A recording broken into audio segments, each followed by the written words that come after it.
Assalamualaikum warahmatullahi taala wabarakatuh dan salam sejahtera kepada Puan Nur Faiza binti Abbas. Nama saya Nur Amir binti Ramlan, 08 DPI 18F1011 daripada Politeknik Shah Alam. Kali ini saya akan membentangkan mengenai laporan latihan industri yang berjalan semasa sesi Disember 2020, iaitu bermula pada 1 hari bulan 3 2021 sehingga 16 hari bulan 7 2021, iaitu selama 20 minggu. Berikut adalah isi kandungan yang terdapat dalam laporan pembentangan latihan industri. Terbahagi kepada 4 bab, iaitu pengenalan, latar belakang syarikat, laporan teknikal serta kesimpulan, komen dan cadangan. Bab 1, pengenalan. Seperti yang kita sedia maklum, pelajar Politeknik Malaysia yang berada pada SEM 6 wajib dan perlu menjalani latihan industri selama 20 minggu. Berikut adalah objektif latihan industri kepada pelajar. Pertama, dapat membina personaliti individu. Kedua, dapat berkomunikasi dengan berkesan. Ketiga, mengamalkan etika dan peraturan kerja yang baik. Keempat, pendedahan kepada alam pekerjaan yang sebenar. Dan terakhir, penyediaan jurnal dan laporan latihan industri mengikut format yang telah ditetapkan. Bab 2, latar belakang organisasi. Saya telah menjalani latihan industri selama 20 minggu di Jabatan Kastam Diraja Malaysia, lapangan terbang antarabangsa Kuala Lumpur. Saya ingin menceritakan mengenai sejarah penubuhan Jabatan Kastam. Semenjak era Kesultanan Melayu Melaka, sistem percukaian telah wujud. Penghulu bendahari bertanggungjawab menjadi pemungut cukai. Pentadbiran Jabatan Kastam telah diletakkan di bawah Kementerian Kewangan. Pada Persekutuan Tanah Melayu 1948, terbentuklah Jabatan Kastam dan Excise. Profil jabatan ini adalah alamat penuh syarikat atau Jabatan Kastam yang telah saya berkhidmat latihan industri selama 20 minggu. Saya telah diletakkan pada cawangan khidmat pengurusan sumber manusia, iaitu Seksyen Sumber Manusia.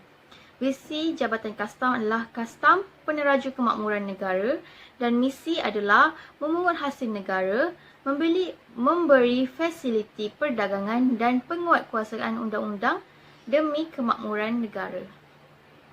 Terdapat banyak seksyen ataupun cawangan di Jabatan Kastam, antaranya teknologi maklumat, cawangan integriti, korporat, perkastaman, bahagian cukai dalam negeri, perkhidmatan teknik, penguatkuasaan, pengurusan permatuhan, perundangan dan khidmat pengurusan manusia, manakala Akademi Kastam Diraja Malaysia yakni Akmal adalah tempat pelatih-pelatih sebelum menjadi pegawai kastam yang berkhidmat di Jabatan Kastam.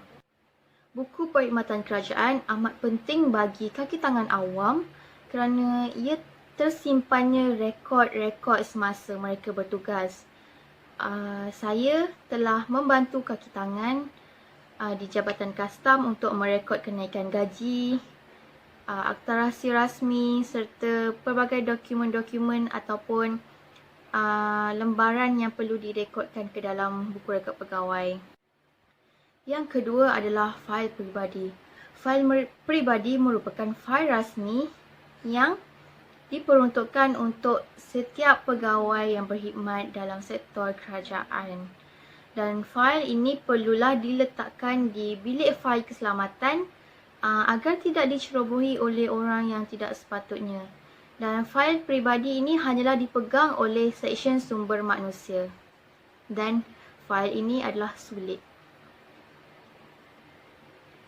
Di dalam fail peribadi ini terdapat sijil-sijil dan segala rekod kenyataan kerja mereka, dan jika hendak digunakan perlulah diakses melalui kad keluar dan kad masuk fail. Seterusnya adalah Akta Rahsia Rasmi 1972 yang merupakan akta undang-undang berhubungan dengan perlindungan rahsia rasmi untuk memelihara perkara-perkara rasmi daripada dicerobohi serta mencegah kesalahan jenayah, menghalang apa-apa bantuan haram yang sengaja diberikan kepada agensi-agensi negara asing. Tugas saya berkenaan dengan Akta Rahsia Rasmi ini adalah untuk merekodkan data ke dalam buku rekod pegawai serta mendapatkan tanda tangan daripada orang atasan. Setelah selesai merekod Akta Rahsia Rasmi dan dokumen-dokumen lain, saya perlulah meletakkan dokumen tersebut ke dalam fail peribadi pegawai di bilik penyimpanan fail sulit. Seterusnya adalah ekosistem kondusif sektor awam, EKSA. Fungsinya adalah untuk menzahirkan persekitaran imej korporat yang kondusif, kemas, bersih, selesa dan selamat. 6 aspek generik persekitaran di JPA. Pertama, persekitaran kondusif. Kedua, pengurusan fail dan storan syikap. Ketiga, kreatif dan inovatif dalam operasi. Keempat, semangat bekerjasama. Kelima, amalan hijau. Dan terakhir, meningkatkan imej korporat. Setibanya saya di Jabatan Kastam pada minggu pertama, aktiviti EKSA sedang mula dijalankan dan seperti yang dilihat pada lampiran gambar di slide, ini adalah antara aktiviti-aktiviti yang telah dilakukan semasa program EKSA dilaksanakan. Tugas saya kebanyakannya menjurus kepada bilik fail. Bilik fail tersebut perlu diatur semula mengikut nama dan jawatan serta fail-fail yang telah tamat tempoh perlu dilupuskan mengikut prosedur yang telah ditetapkan. Dan yang terakhir adalah penyata keuangan Q8. Disediakan bagi menunjukkan perubahan mengenai pendapatan seorang pegawai yang telah diluluskan, kemudian akan direkod dalam buku rekod pegawai. Tugas saya pada bahagian penyata keuangan adalah untuk merekodkan setiap pergerakan gaji itu ke dalam buku rekod pegawai dan kemudian meminta tanda tangan daripada orang atasan. Dan jika telah selesai direkod, buku perlulah dikembalikan ke dalam bilik fail dan kertas dokumen itu juga perlulah dikembalikan semula ke dalam bilik fail. Bukan dikembalikan semula tetapi dimasukkan mengikut nama di dalam bilik fail. Dan kita telah sampai kepada perkara yang terakhir iaitu kesimpulan. Jadi apa yang saya dapat semasa saya menjalani latihan industri ini adalah pelbagai pengetahuan dan pengalaman yang telah dipelajari untuk persediaan ke alam pekerjaan yang lebih mencabar. Dan banyak sebenarnya kelebihan yang saya dapat semasa saya menjalani latihan industri di Jabatan Kastam, iaitu antaranya layanan yang diberikan oleh kaki tangan adalah sangat-sangat mesra seperti keluarga sendiri. Mereka amat-amat membantu saya dalam pelbagai perkara dan mereka tidak membebankan saya dengan banyak kerja dalam satu-satu masa. Seterusnya, persekitaran kerja dan kaedah kerja yang sangat sistematik dan saling bantu-membantu antara satu sama lain. Walaupun mereka berada di seksyen yang berlainan ataupun bahagian kerja yang berlainan, mereka saling bantu-membantu dan saya suka melihat keadaan kerja mereka yang sangat produktif dan sangat berkeyakinan.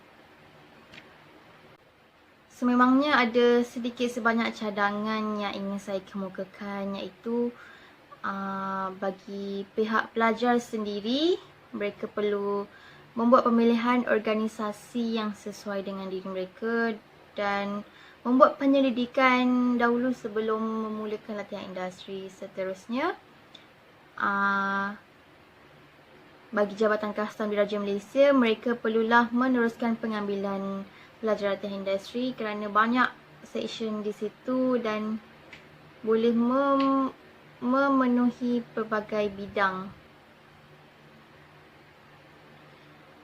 Tapi saya ada mendengar kabar angin yang katanya pelajar latihan industri tidak akan diambil berikutan dengan Perintah Kawalan Pergerakan ini dan ianya amat mendukacitakan dan saya berharap jika habis Perintah Kawalan Pergerakan ini, mereka akan meneruskan pengambilan pelajar latihan industri.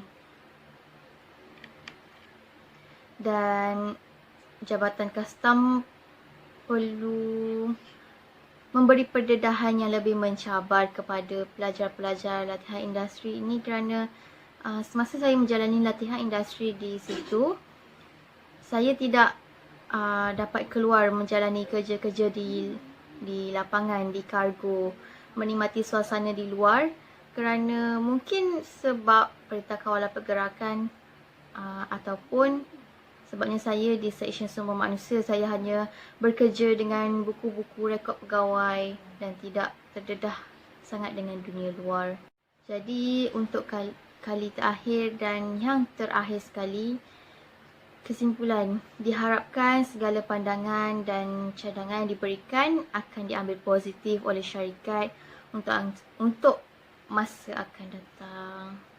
So, sekian, terima kasih daripada saya, Nurul Amira binti Ramlan. Maaf jika ada kekurangan dalam penyediaan report latihan industri dan semasa saya menjalani latihan industri ini. Terima kasih.